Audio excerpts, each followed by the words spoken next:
യമുനയിലോളങ്ങൾ നെയ്യുമ്പോഴും യദുകുല കാമ്പോജി മൂളുമ്പോഴും ഒരു നേരമെങ്കിലും നിന്റെ തൃപ്പാദങ്ങൾ കഴുകുന്ന പനിനീരായി തീർന്നില്ലല്ലോ കൃഷ്ണ.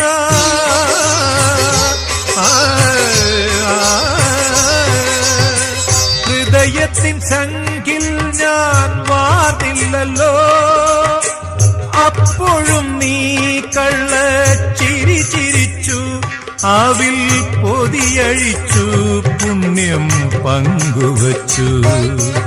അണിവാകച്ചാത്തിൽ ഞാൻ ഉണർന്നു കണ്ണ, മിഴിനീരിൽ കാളിന്തിയൊഴുകി കണ്ണ. അറുനാഴിയെള്ളെണ്ണ ആടട്ടയോ, മറുജന്മപ്പൊടി മെയ്യിൽ അണിയട്ടയോ, തിരുമാറിൽ ശ്രീവത്സമാവട്ടയോ. അണിവാ